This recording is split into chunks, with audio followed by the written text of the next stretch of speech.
Student fundamental of mechanical engineering के YouTube channel पर आपका फिर से स्वागत है। मैं अतुल धाकड़। आज के इस वीडियो में आपको मैकेनिकल इंजीनियरिंग के एक और मोस्ट इंपोर्टेंट सब्जेक्ट जो है उसके वीडियो लेक्चर प्रोवाइड कराने जा रहा हूं, जिसका नाम है थर्मोडायनेमिक्स। स्पेशली इस सब्जेक्ट की अगर हम बात कर लें तो गेट, ईएससी और मैकेनिकल इंजीनियरिंग के जितने भी एग्जाम हैं, भले चाहे आप डिप्लोमा के बच्चे हो या फिर आप बीटेक के स्टूडेंट्स हो, सभी के पॉइंट ऑफ व्यू से बहुत इंपॉर्टेंट ये सब्जेक्ट है। बहुत सारा इंटरव्यू में भी ये पूछा जाता है। तो जनरली इस यूट्यूब चैनल पर मैं आपको थर्मोडायनेमिक्स सब्जेक्ट में क्या कुछ नया देने वाला हूं, सबसे पहले हम वह चीज़ डिस्कस कर लेते हैं, देन उसके बाद हम सब्जेक्ट पे आएंगे।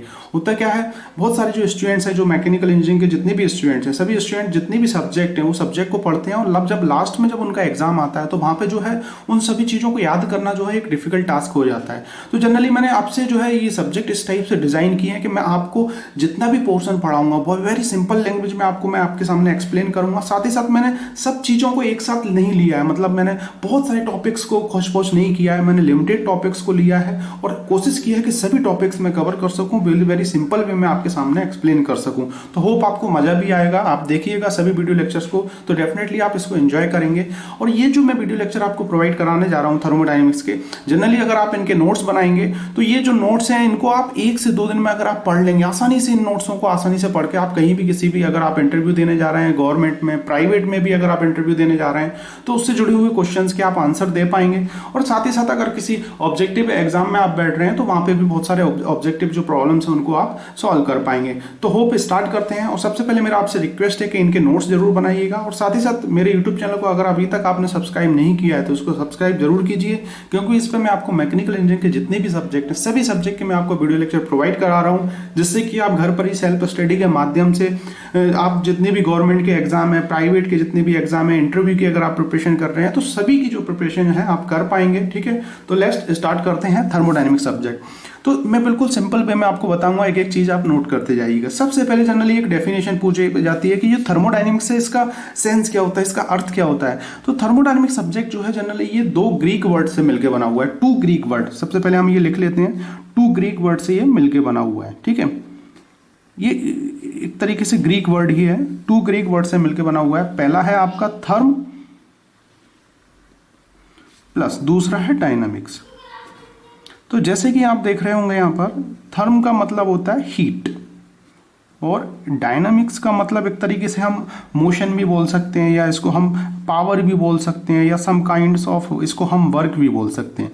ठीक है, तो यहाँ पे आप देख रहे होंगे जो हीट है एक तरीके से ये एक तरीके की एनर्जी है। ठीक है, तो आप यहाँ पे समझ पा रहे होंगे जो थर्मोडायनेमिक सब्जेक्ट है ये 2 ग्रीक वर्ड से मिलकर बना हुआ है, थर्म प्लस डायनेमिक्स। थर्म का मतलब होता है हीट, डायनेमिक्स का मतलब होता है पावर, मोशन या समथिंग वर्क कुछ।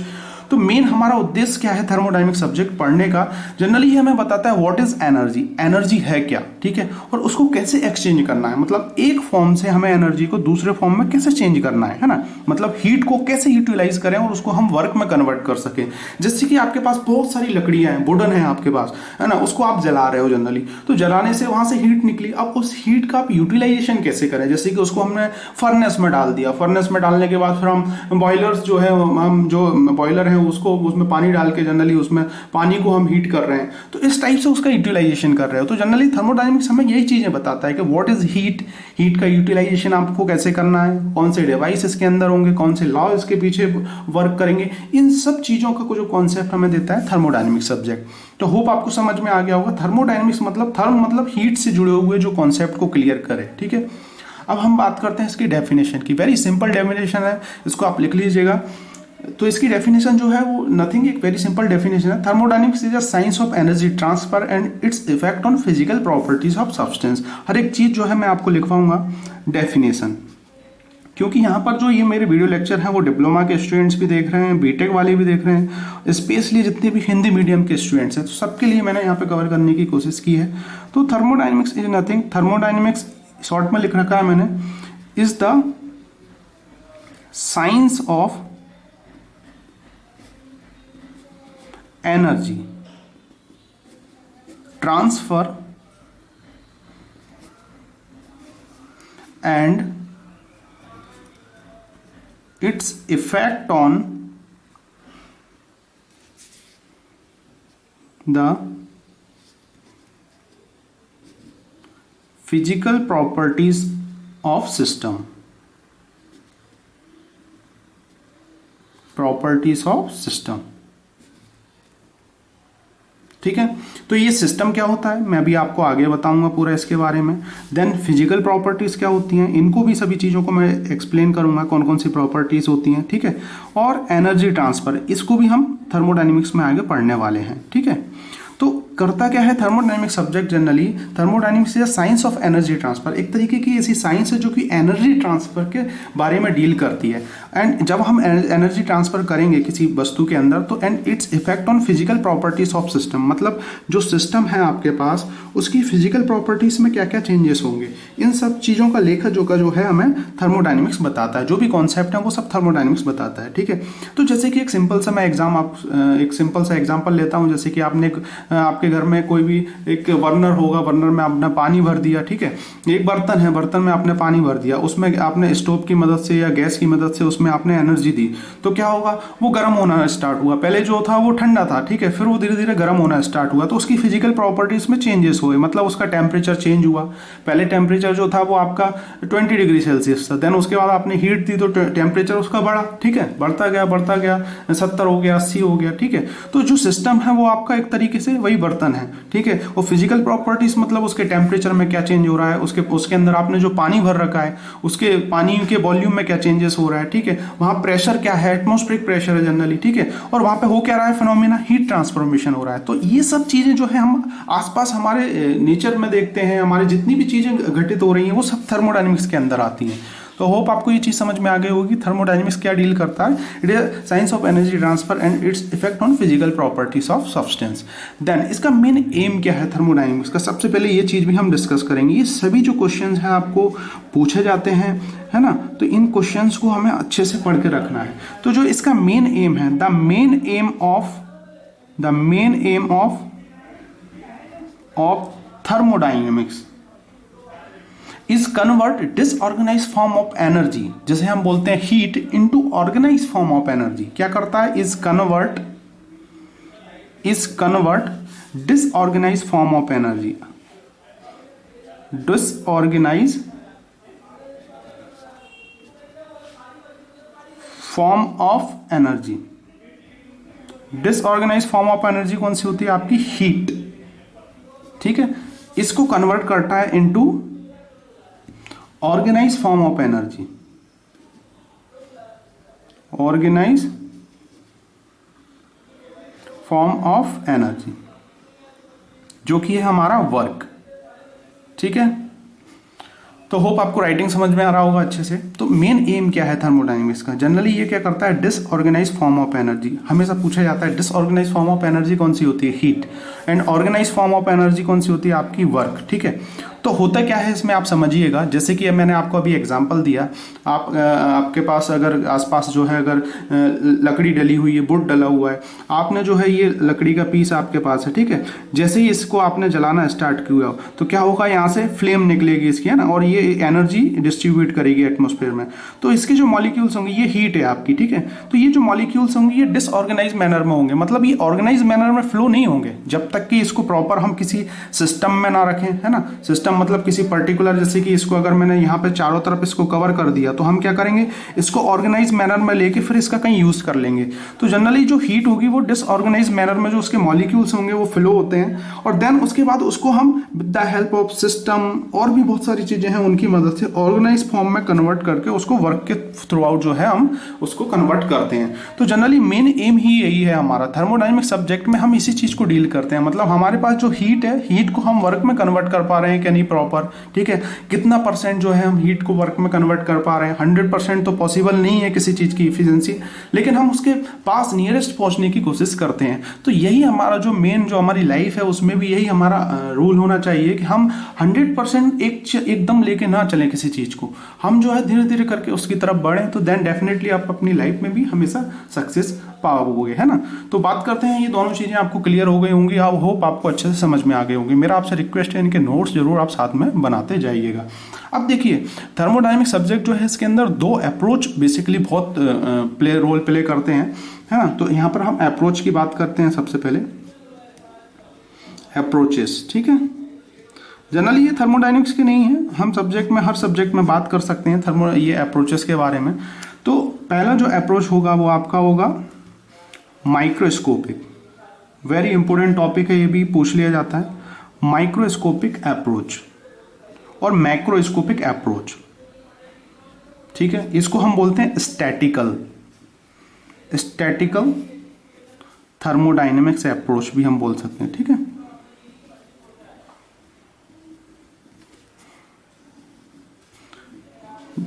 ठीक है, तो माइक्रो से आपको ध्यान रखना है जो बिल्कुल छोटा हो, सूक्ष्म हो जनरली, है ना। माइक्रो मीन्स जो बिल्कुल छोटे छोटे मॉलिक्यूल से मिलकर बना हो, बिल्कुल छोटे छोटे मॉलिक्यूल से। तो माइक्रोस्कोपिक अप्रोच क्या होता है, ठीक है। उसके बाद एक मैक्रोस्कोपिक अप्रोच होगा। मैक्रोस्कोपिक अप्रोच को हम क्लासिकल अप्रोच बोलते हैं, जो कि बड़े बड़े लेवल पे आप बोल सकते हो, ये छोटे लेवल पे आप बोल सकते हैं, मॉलिक्यूल लेवल पे स्टडी हो रही है इसके अंदर। तो इस अप्रोच में होता क्या है, सबसे पहले हम वो चीज़ डिस्कस कर लेते हैं। In this approach behaviour of individual और each and every molecular is taken into consideration. मतलब आपको जो है इसकी अगर ये अप्रोच अगर आप यूज कर रहे हो कहीं भी, है ना, इस अप्रोच को अगर आप यूज कर रहे हो तो वहाँ पर जो है आपको छोटे छोटे मॉलिक्यूलर लेवल पर आपको स्टडी करना पड़ेगी। जैसे कि मटेरियल साइंस जो सब्जेक्ट होता है ना, उसके अंदर आप मॉलिक्यूल्स जो है उसके स्ट्रक्चर की एनालिसिस करते हो, तो हर एक मॉलिक्यूल्स को आप उसकी एनालिसिस करते हो जनरली, ठीक है। तो वहाँ पर जो है हम माइक्रोस्कोपिक अप्रोच जो है उसका यूज़ करते हैं। या जो गैस की हम बात करते हैं, हाई स्पीड गैस जो फ्लो होती है, वहाँ पर भी हम इन सब चीज़ों के कॉन्सेप्ट को समझते हैं, ठीक है। तो जैसे कि मेडिकल साइंस के अंदर आप देखोगे माइक्रोस्कोपिक अप्रोच, एक एक छोटे छोटे जीव की जो है हम एनालिसिस करते हैं। तो इस टाइप का अप्रोच जो है हम स्टैटिकल अप्रोच बोलते हैं। इसमें टाइम जो है ज़्यादा लगता है, इसमें पैसा भी ज़्यादा लगता है, बड़े बड़े इक्विपमेंट्स भी इसमें ज़्यादा लगते हैं। तो इसलिए ये स्टैटिकल फॉर्म में होता है, स्टैटिक्स फॉर्म में होता है जनरली, है ना। तो इस अप्रोच को जो है हम इसकी डेफिनेशन को लिख लेते हैं। इसमें क्या होता है, इन this approach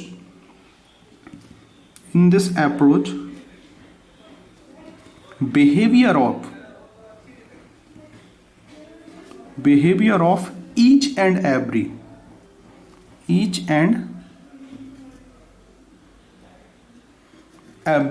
molecular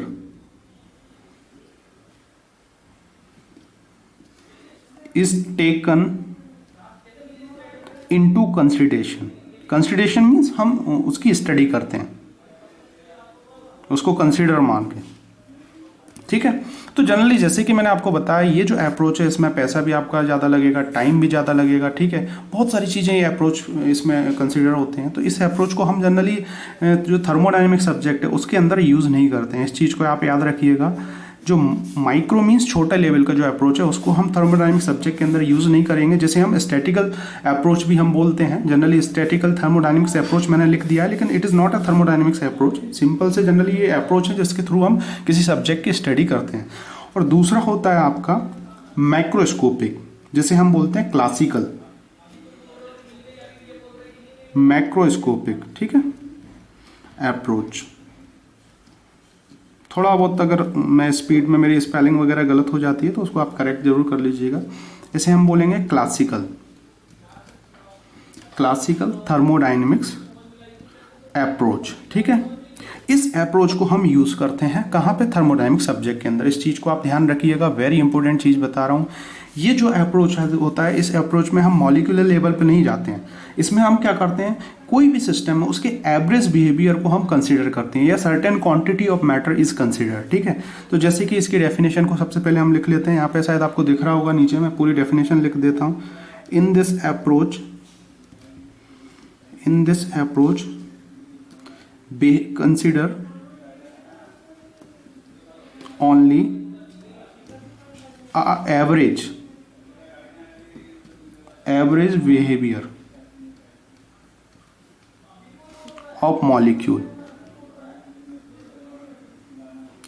behavior of molecule, ठीक है।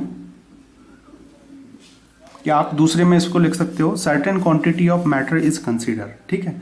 तो इसके अंदर जो है हम सर्टेन क्वांटिटी, मतलब आपके पास, जैसे कि मैं आपको एक सिंपल सा एक एग्जांपल लेके बताना चाहूँगा। जैसे कि आपके पास किसी बर्नर के अंदर बहुत सारा शरबत भरा हुआ है, ठीक है, और आप गए और आप जाके जो है उसको आपने उसमें से एक गिलास जो है शरबत भरा और उसको आपने पी के देखा कि इसमें शुगर जो है वो सही क्वांटिटी में मिला है कि नहीं, ठीक है। तो ओनली जो है आप सिर्फ गए और आपने एक छोटा सा उसमें से गिलास ऑफ पोर्शन जो है निकाला और आपने टेस्ट कर दिया, और वहाँ पर जो है बहुत सारे 1000 लोग खड़े हुए हैं, तो उन सबको आपने बोल दिया जनरली कि इसका जो टेस्ट है है वो अच्छा है और सब चीज़ें अच्छी हैं, आपने जज करके बता दिया। तो आपने एक एवरेज जनरली वहाँ पे स्टडी की, ठीक है, और आपने बता दिया। और उसके बाद जो है फिर कंटिन्यूस दूसरे लोग आए, फिर उन लोगों ने टेस्ट किया तो उन्होंने बोला कि हाँ ये सब चीज़ें अच्छी हैं।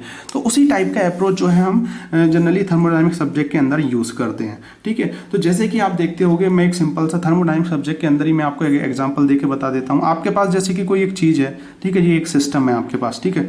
माना कि इसका टेम्परेचर यहाँ पर जो है T1 टेम्परेचर जो है आपका 20 डिग्री सेल्सियस है। ये आपके पास ये रूम है पूरा, है ना, रूम मान लेते हैं इसको। इसका टेम्परेचर जो है रूम का जैसे कि 35 डिग्री सेल्सियस मान लिया मैंने, ठीक है। आपका 35 डिग्री सेल्सियस रूम टेम्परेचर है। अब आप रूम के अपने एक कोने में गए, वहाँ पे थर्मामीटर आपने लगा दिया, ठीक है, और यहाँ पे जाके आपने टेस्ट कर लिया कि यहाँ का जो टेम्परेचर है वो इस रूम का टेम्परेचर 35 डिग्री है। तो ऐसा नहीं करोगे, आप यहाँ पे भी जाओगे फिर टेस्ट करोगे, यहाँ पे भी जाओगे फिर टेस्ट करोगे, यहाँ पे भी जाओगे फिर टेस्ट करोगे, बीच में जाओगे। तो आपने क्या किया, सिर्फ एक कोने से जो है या कहीं एक जगह एक प्लेस से आपने मेजरमेंट कर लिया कि इस रूम का टेम्परेचर इतना है। हर पर्टिकुलर पॉइंट पे आप नहीं गए, है ना। तो इस टाइप की स्टडी को हम बोलते हैं मैक्रोस्कोपिक अप्रोच, इसलिए इसे हम क्लासिकल बोलते हैं, है ना, स्मार्ट एक तरीके से। तो इसी स्टडी को हम जो है थर्मोडायनेमिक सब्जेक्ट के अंदर यूज़ करते हैं। वेरी इंपॉर्टेंट क्वेश्चन, बहुत सारे जो है ये आपके इंटरव्यू में पूछने वाले क्वेश्चंस हैं। इन चीज़ों को आप अच्छे से पढ़िए, नोट्स बनाइए। दोनों अप्रोच हैं, बहुत सारी बुक में बहुत सारी चीज़ें दे रखी हैं, है ना। तो लेकिन हमको सिर्फ सिंपल वे में समझना है, ठीक है। तो होप ये डेफिनेशन आपको समझ में आ गई होगी। देन उसके बाद दो तरीके के अप्रोच जनरली होते हैं किसी सब्जेक्ट को स्टडी करने के लिए, है ना। एक तो होता है माइक्रोस्कोपिक, मतलब माइक्रो लेवल पे आपको जो है चीज़ों का एनालिसिस करना। दूसरा होता है मैक्रोस्कोपिक, जो कि एक एवरेज लेवल पे आपको चीज़ों का एनालिसिस करना।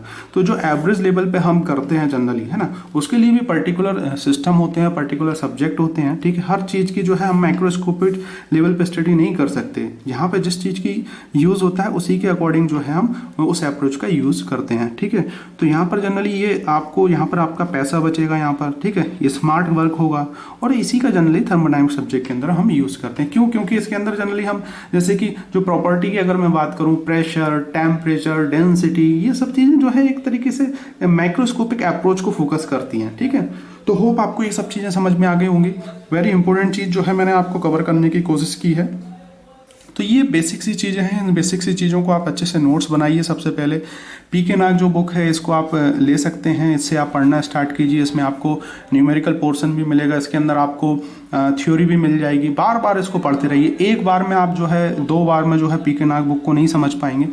बार बार कम से कम 10 के समथिंग बार आपको पढ़ना पड़ेगा। अगर आप गुड मैकेनिकल इंजीनियर हैं और आप अगर पढ़ने में आपका इंटरेस्ट है तो कम से कम 8 से 10 बार इसको अच्छे से पढ़िए, ठीक है। होंगे आप इसको पढ़ने में बोर, लेकिन आपका सब्जेक्ट जो है आपको अच्छे से हो जाएगा, ठीक है। तो होप आपको समझ में आ गया होगा। ग्रीक वर्ड है, डेफिनेशन समझ में आ गया होगा, इसका एम समझ में आ गया होगा, दो तरीके के अप्रोच जो हम यूज़ करते हैं वो चीज़ें भी आपको समझ में आ गई होंगी। तो ये बहुत सारी चीज़ें जो है आपको मैं आगे आप कंटिन्यू करने वाला हूँ ऐसे ही सिंपल वे में। तो मेरा आपसे बस यही रिक्वेस्ट है कि अगर आपको ये जितने भी वीडियो लेक्चर्स हैं अच्छे लग रहे हैं तो आप डेफिनेटली कमेंट्स कीजिए, ठीक है, मुझे प्रोत्साहित कीजिए। और साथ ही साथ जो है अपने दोस्तों के साथ शेयर कीजिए। ऐसे बच्चे हैं जो कोचिंग नहीं कर पाते हैं, जो कुछ करना चाहते हैं, तो उन सब चीज़ों के लिए मैं फोकस करके काम कर रहा हूँ। तो डेफिनेटली जो है मैं आपको कवर करूंगा। अब आगे के वीडियो लेक्चर में मैं इसको कंटिन्यू करता जाऊंगा, ठीक है। ये थोड़ा सा जो है स्टार्टिंग का वीडियो था जिसमें मैंने थोड़ा सा आपको इंट्रोडक्शन पार्ट और ये सब चीज़ें बताई। अब जो है मैं जल्दी जल्दी इस सब्जेक्ट को कवर करूंगा और तुरंत जो है आपको इस पर फोकस करूंगा। तो थैंक यू, मिलते हैं नेक्स्ट वीडियो लेक्चर में। और सभी को धन्यवाद जो है मेरे यूट्यूब चैनल को आप सराह रहे हैं जनरली और सपोर्ट कर रहे हैं। तो मिलते हैं नेक्स्ट वीडियो लेक्चर में कुछ और इंटरेस्टिंग वीडियो लेक्चर के साथ।